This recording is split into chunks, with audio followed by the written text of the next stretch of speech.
Ce soir au téléjournal, le déficit de la Saskatchewan est revu à la baisse. La ministre des Finances prévoit maintenant un déficit de 2,1 milliards de dollars. Improving economy, a smaller deficit and a return to surplus in 2024-25. Collision mortelle près de Waka, un camion semi-remorque serait en cause et son conducteur fait face à des accusations de conduite dangereuse causant la mort. Avec un gouvernement fédéral qui pourrait tomber en élection, Élections Canada se prépare au vote en temps de pandémie. C'est jamais arrivé, c'est un niveau de complexité qu'on n'a jamais vécu.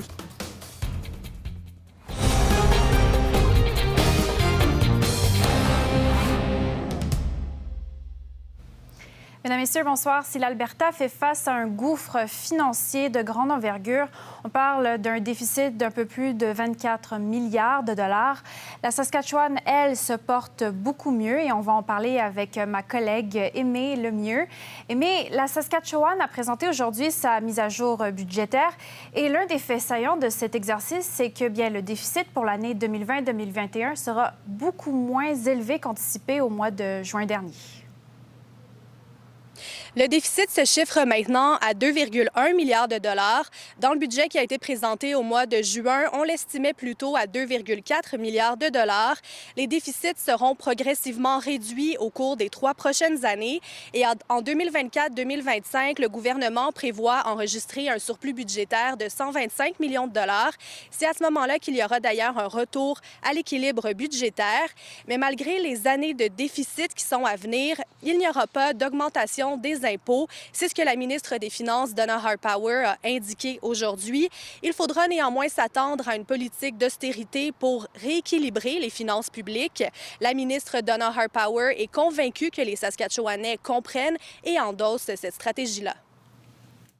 I believe the Saskatchewan people do believe that we should live within our means and that our budget should be we should put our best efforts into balancing our budgets.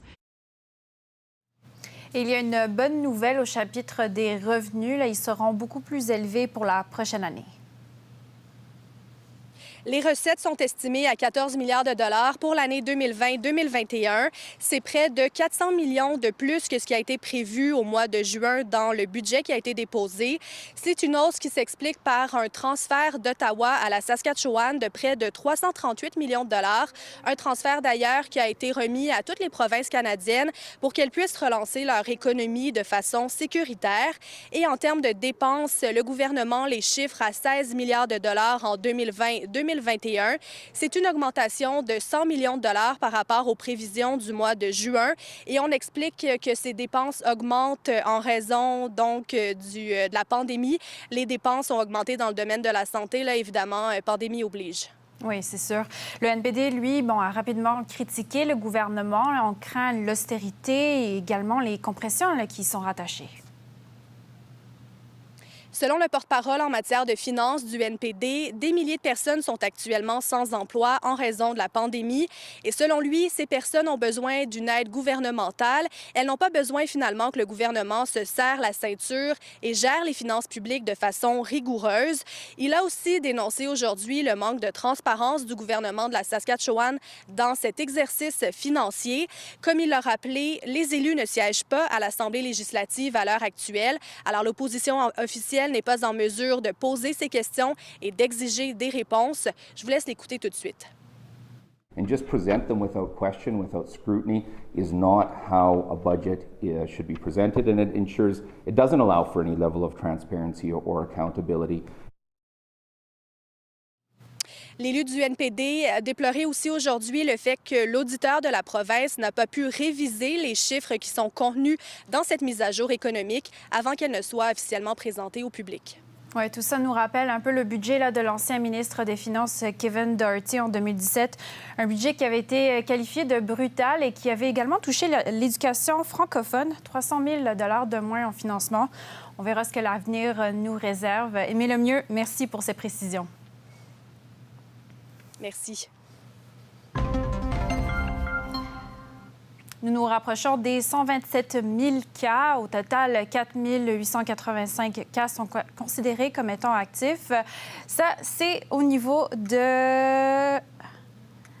Ça, c'est plutôt au niveau du Canada. Oui, excusez-moi. Et voilà, 9 138 Canadiens sont décédés de la COVID-19. C'est 6 de plus qu'hier.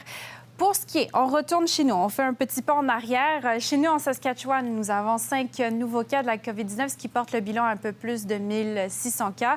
Il y en a 58 qui sont considérés comme actifs, 29 qui proviennent de communautés utérites. 3 personnes sont à l'hôpital, dont 2 aux soins intensifs. Et maintenant, y aura-t-il des élections fédérales cet automne? C'est la question qu'on se pose depuis plusieurs jours, puisque le gouvernement de Justin Trudeau a ouvert la porte à cette éventualité. S'il y a un vote de non-confiance après le discours du trône prévu le 23 septembre, eh bien, il y aura élection. Dans tous les cas, Élections Canada s'y prépare. Philippe-Vincent Foisy. En moins d'un an, les campagnes électorales ont beaucoup changé. Fini les rassemblements de masse. L'élection au Nouveau-Brunswick en est un exemple. Pour la prochaine campagne électorale fédérale, Élections Canada veut être prêt. C'est jamais arrivé. C'est un niveau de complexité qu'on n'a jamais vécu. L'organisme mettra en place des mesures de distanciation physique dans ses bureaux, va augmenter la capacité du système de vote par la poste et annulera le vote sur les campus universitaires et collégiaux. On peut commencer à mettre en place. Et ça, c'était basé sur la sécurité et l'intégrité du vote. Après d'autres consultations, Élections Canada compte aussi proposer des modifications à la loi électorale afin d'augmenter le nombre de jours de vote et de tenir le scrutin pendant une fin de semaine. Pour l'instant, le vote en ligne n'est pas envisagé pour des raisons de sécurité. De le faire rapidement, sans pouvoir le tester aussi bien qu'on voudrait le tester, ça pourrait avoir un impact sur l'intégrité du vote. Il n'y a pas que la COVID qui complique les choses. Ce conseiller conservateur rappelle que des élections peuvent être déclenchées dès l'automne. Ça nous donne quelques mois à peine là, pour se préparer. Les conservateurs sont conscients des défis. Leur course à la direction, qui s'est terminée dimanche, s'est déroulée en pleine crise de la COVID. Les membres ont dû voter par la poste, ce qui a causé bien des maux de tête. Des milliers de bulletins de vote ont été déchiquetés par erreur. Il faudra donc s'assurer de bien gérer les attentes des électeurs. Est-ce que ça va être compliqué plus que d'habitude? Oui, certainement. De repenser nos attentes, pas en fonction de ce qu'on a vécu par le passé, mais en fonction du contexte de la COVID qui est sans précédent. Le gouvernement Trudeau veut attendre les recommandations officielles d'Élections Canada avant de se prononcer et il ne s'engage pas pour l'instant à modifier la loi électorale cet automne. Ici Philippe-Vincent Foisy, Radio-Canada, Ottawa. Un accident mortel survenu mardi près de Waka, au sud de Prince-Albert, ravive le débat sur les formations imposées aux chauffeurs de camions semi-remorques. La Saskatchewan en fait-elle assez? Omaï Raissa. Jeff Harold Pearl a survécu à un accident mortel qui s'est déroulé près de Waka mardi dernier et qui a impliqué un camion semi-remorque. D'ailleurs, plusieurs véhicules ont été emboutis et un homme de 69 ans a perdu la vie dans cet incident. En ce moment, les circonstances de l'accident demeurent inconnues, mais les enquêteurs pensent que l'alcool n'est pas un facteur déterminant dans l'accident. Jeff Harold Pearl témoigne que ça s'est passé aux environs de midi et que le ciel était éclairci à ce moment-là. Il a été transporté jusqu'à l'hôpital universitaire de Saskatoon où il est toujours soigné pour des lésions. Le camion semi-remorque qui a été impliqué dans l'accident appartient à l'entreprise Star Transport de Calgary. Et d'ailleurs, le conducteur a comparu à la Cour provinciale de Melfort hier et il sera de retour encore en cours au mois d'octobre. Cet accident tragique rappelle des souvenirs assez douloureux pour Scott Dumas, dont le fils Evan a perdu la vie dans l'accident tragique des Broncos en 2018. D'ailleurs, il réclame une meilleure formation pour les conducteurs de semi-remorques à travers le pays. L'an dernier, la Saskatchewan a établi une règle selon laquelle les conducteurs de camions semi-remorques doivent recevoir une formation de 121 heures en classe et sur la route pour obtenir leur permis de conduite de classe 1. Ici, Omer Aïssa, Radio-Canada, Saskatoon. Aujourd'hui, nous vous présentons un nouveau projet Empreinte, cette fois-ci de mon collègue Samuel Desbiens, qui nous parle de l'aéroport de Saskatoon, qui est un symbole de fierté pour la communauté francophone en Saskatchewan par son bilinguisme. Mais ça n'a pas été facile pour se rendre à ce point-ci. Pour lire ce reportage, rendez-vous sur notre site Ici Saskatchewan. Et le recyclage va prendre plus de place à Regina. À partir du 1er septembre, vous allez de plus en plus voir ces énormes bacs bleus un peu partout dans la capitale provinciale. Le programme cherche à sensibiliser et à pousser les Reginois à recycler. Et ces énormes bacs fonctionnent de la même façon que les petits bacs que vous voyez dans les ruelles. On peut y mettre les emballages de plastique identifiés par les numéros 1 à 7, le papier, le carton et les contenants d'acier inoxydable ou d'aluminium. The Big Blue Bin has served Regina very well since 1991. We're now looking to expand that service and provide even more options to recycle in Regina. Le premier ministre Scott Moe a annoncé ce matin la création d'un site d'extraction et de transformation de terres rares dans la province. Les terres rares, vous les trouvez un peu partout, dans vos écrans de téléphone intelligents et même dans vos écrans de télévision en plasma. Son extraction, selon Scott Moe, est essentielle à l'économie mondiale moderne. La construction du site, estimée à 31 millions de dollars, devrait être finie d'ici 2022. Le premier ministre place beaucoup d'espoir dans ce projet qui aidera grandement l'industrie nord-américaine, selon lui. And I would say that it will act as a catalyst for this rare earths industry sector, providing the critical midstream processing supply chain that the industry is currently missing here in North America.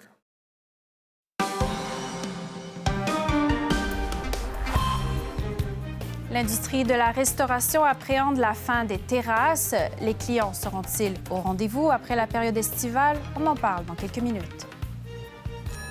Du soleil, encore du soleil pour les prochains jours. Par contre, on aura de grandes variations de température. Je vous donne les détails dans un instant.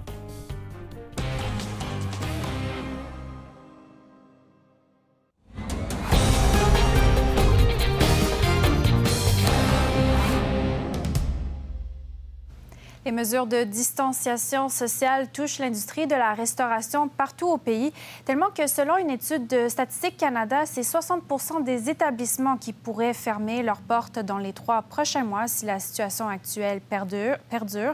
Mathieu Massé s'est penché sur la situation. Pour beaucoup de restaurateurs, le déconfinement estival a été une planche de salut. Le beau temps et l'ouverture des terrasses ont permis de se tenir à flot. Mais à l'approche de la saison froide, les choses ne seront pas aussi faciles. On est en baisse d'environ 30 de notre vente. Et maintenant, c'est 30 avec des terrasses qui sont ouvertes et plus gros que d'habitude. Donc, ce qui est plus alarmant, c'est quand l'hiver s'en vient et ces terrasses y ferment.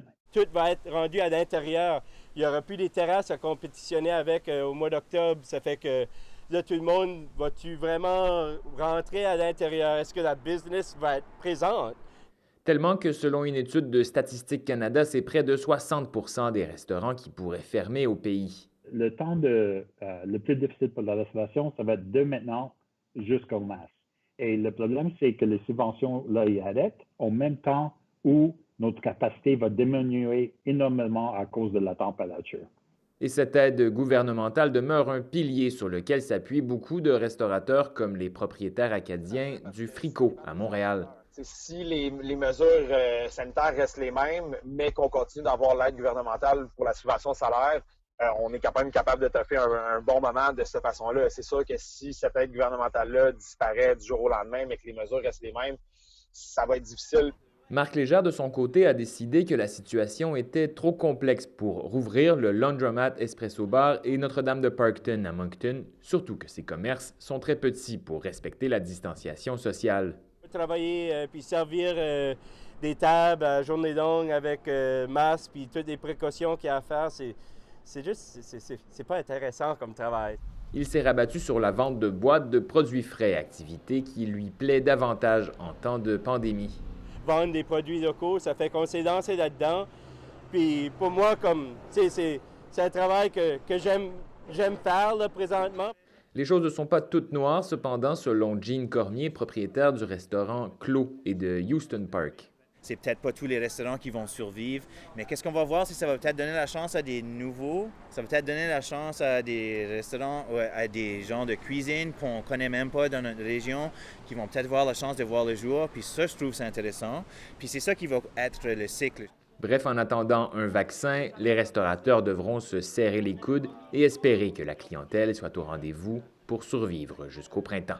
Ici Mathieu Massé, Radio-Canada, Moncton.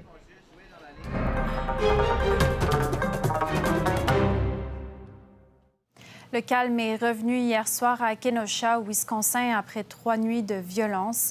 Et ce matin, des citoyens s'affairaient à nettoyer leur ville. Sébastien Saint-François. Presque 4 jours après que Jacob Blake a été grièvement blessé par un policier, l'heure est au nettoyage à Kenosha.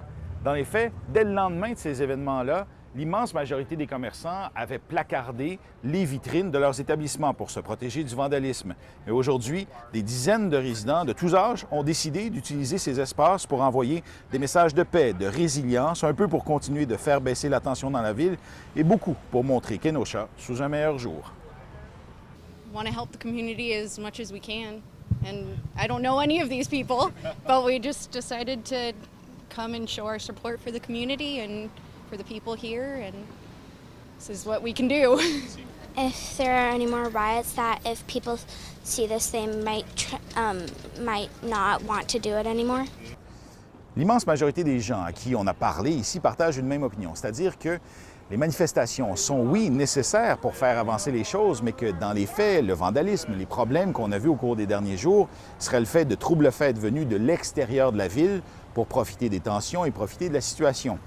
On verra bien au cours des prochains jours et des prochaines soirées si cette opinion-là est fondée. Ici Sébastien Saint-François pour Radio-Canada, à Kenosha, au Wisconsin. L'ouragan Laura a été rétrogradé à la catégorie 1. Il a touché terre en Louisiane avec des vents atteignant 240 km/h. On déplore une première victime, une adolescente de 14 ans, morte après qu'un arbre se soit abattu sur sa maison. Julie Aymon. Les images parlent d'elles-mêmes. Un paysage de destruction et de désolation. Ce sont les vents jusqu'à 240 km/h qui semblent avoir fait le plus de dommages lors du passage de l'ouragan Laura. Oh! Le nettoyage est déjà entamé, mais les déplacements sont complexes. Il y a beaucoup d'arbres autour des chemins, sur les chemins, des poteaux d'électricité qui sont un peu partout. Les pluies diluviennes ont aussi causé des inondations dans plusieurs villes côtières. I was really nervous, kind of couldn't sleep. And then when I woke up this morning, water had receded on that side, but a lot of rainwater.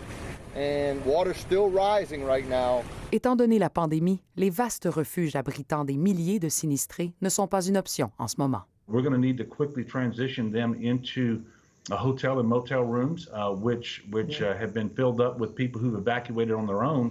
Dommage collatéral de l'ouragan Laura. Un violent incendie a éclaté dans une usine de produits chimiques. Les résidents des villes aux alentours ont été sommés de fermer leurs fenêtres et leurs appareils de climatisation pour éviter d'inhaler des émanations toxiques. L'ouragan Laura sera aussi parvenu à déboulonner la controversée statue d'un général confédéré. De passage à l'Agence fédérale des situations d'urgence, le président Trump promet de se rendre dans les États les plus éprouvés cette fin de semaine afin de constater l'ampleur des dégâts. Ici Julie Aymon, Radio-Canada, Montréal.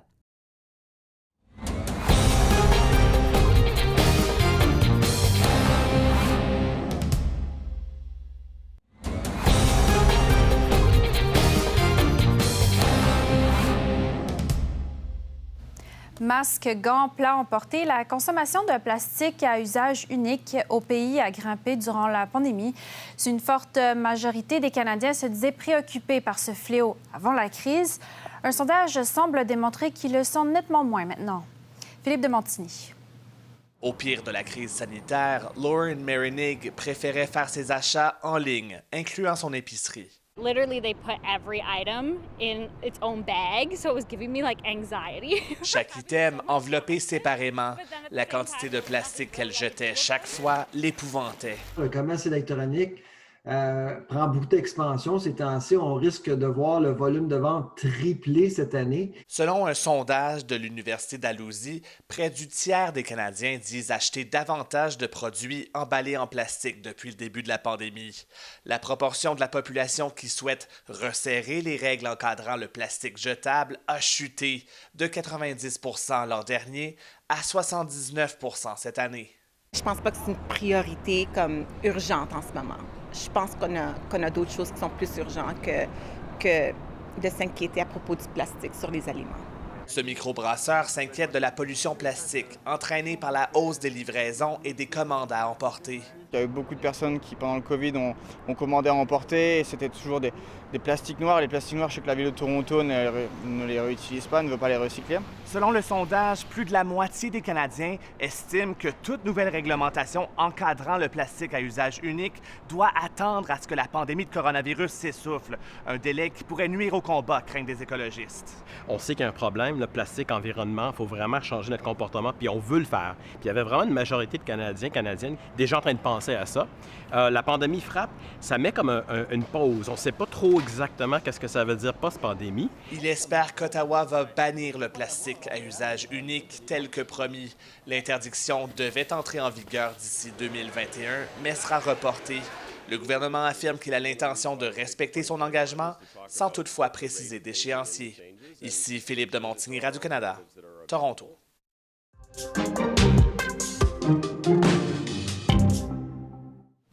Alexandre, une deuxième tornade vient d'être confirmée pour la journée du 21 août dernier. Oui, c'est ça. On avait du temps très actif, Amelia, près de Humboldt. À 17h10, bien, ça a été confirmé aujourd'hui par Environnement Canada. On a eu une deuxième tornade pour la journée du 21 août. C'est la 7e de l'année en Saskatchewan quand même. Regardez ce que ça donne pour les autres tornades. On en a eu 3 le 4 juillet, dont une qui est un peu plus puissante, une EF1, donc des vents qui vont au-dessus de 135 km/h. Une du 10 juillet qui reste encore à confirmer pour la force de cette tornade. On attend encore des rapports d'Environnement Canada. Les autres, c'était surtout des EF0, donc entre 105 et 137 km/h pour les vents. Et ça a des dégâts quand même assez considérables. On a du temps encore actif pour les prochaines heures dans la province. Vous voyez, on a plusieurs zones orageuses avec des éclairs, les risques, des avertissements d'orages violents pour Regina, Moose Jaw, également pour l'extrême sud-est de la province, Stéphane, entre autres. Donc, on aura encore du temps actif, mais rapidement, ça se dégage au courant des prochaines heures et on retrouve un ciel plutôt dégagé pour tous les secteurs du sud. Regina, on aura 10 degrés pour cette nuit, donc quand même, ça se prend assez bien, c'est confortable. Pour les régions du nord, cette pluie qui va cesser vers à peu près minuit. C'est un peu frais pour Saskatoon avec 7 degrés. On devrait plutôt avoir 10 à ce temps-ci de l'année. Vous voyez le système qui sort de la province vraiment d'ici demain matin. On aura encore quelques gouttelettes dans l'extrême nord de la province, mais ce système aussi sort de la province avant l'arrivée d'un autre système plus nuageux avec quelques précipitations possibles. Ailleurs, vous voyez, c'est complètement dégagé. Pour la journée de demain, ben oui, voilà, le soleil qui sera présent pour terminer la semaine à Regina et à Saskatoon, 23 degrés au thermomètre. Ce sera à peu près la même chose pour le sud-ouest de la province. Les températures qui sont similaires, jusqu'à 12 heures d'ensoleillement pour ces secteurs. Et pour les secteurs du nord, c'est à peu près près des normales également, une vingtaine de degrés pour tout le monde. Ciel variable pour Prince-Albert. À long terme pour Regina, c'est le soleil qui est avec nous. Par contre, retour des nuages pour dimanche avec des températures beaucoup plus fraîches. Merci, Alexandre. Merci, au revoir. Et on sent le ras-le-bol monter dans la société américaine. Les Afro-Américains disent qu'ils en ont assez de vivre dans la peur. Et les athlètes professionnels, qui eux aussi en ont assez, se sont emparés du mouvement antiracisme pour réclamer des changements profonds. Jean-François Parier. Les joueurs de la NBA sont les chefs de file de ce mouvement de dénonciation. Plus de 80% d'entre eux sont afro-américains et leur dégoût envers les injustices raciales ne date pas d'hier. En 1968, tout juste après l'assassinat de Martin Luther King, grand défenseur des droits civiques, les joueurs de la NBA divisés ne peuvent en venir à un consensus pour le report du premier match à l'affiche. Mais cette fois-ci, tous réunis dans la même bulle, leur message peut avoir un effet retentissant. Il y a l'occasion pour les joueurs de réfléchir collectivement. C'est un peu comme un laboratoire d'activisme collectif pour des athlètes professionnels milliardaires. C'est quand même assez exceptionnel. Au début des années 60, Philippe Alou et ses deux frères ne peuvent coucher au même hôtel que leurs coéquipiers du baseball majeur parce qu'ils sont dominicains. En 1967, le légendaire Mohamed Ali refuse d'aller se battre au Vietnam parce qu'il ne veut pas faire la guerre à des hommes à la peau foncée, pendant que dans son pays, on traite les Noirs comme des chiens. L'année suivante, aux Jeux olympiques à Mexico, Tommy Smith et John Carlos, gants noirs à la main, tendent le bras vers le ciel pour protester contre la discrimination. Ce geste est perçu par plusieurs comme une insulte au peuple américain. En 2020, après une autre bavure policière au Wisconsin, les athlètes noirs souhaitent plus que jamais provoquer un changement. Naomi Osaka a dénoncé cette violence en refusant de disputer sa demi-finale au tournoi de tennis de Cincinnati. Le jeu ne reprendra que vendredi et Osaka sera de la partie. Un geste courageux qui pourrait servir de modèle. Moi, si j'étais en combat championnat du monde en ce moment, c'est sûr que je ferais la même chose. Je ne boxerais pas, alors j'aurais annulé l'événement. Au baseball, certains matchs ont encore une fois été reportés, mais pas celui entre les Reds et les Brewers à Milwaukee, où les joueurs ont choisi de retourner au jeu. Jean-François Poirier, Radio-Canada, Montréal. C'est ce qui met fin à ce téléjournal. Pour plus d'informations, encore une fois, je vous invite à vous rendre sur notre site Internet ici, Saskatchewan. Sinon, bien, c'était Amelia McCauer. On se retrouve demain à la même heure, à 18h. Bonne soirée.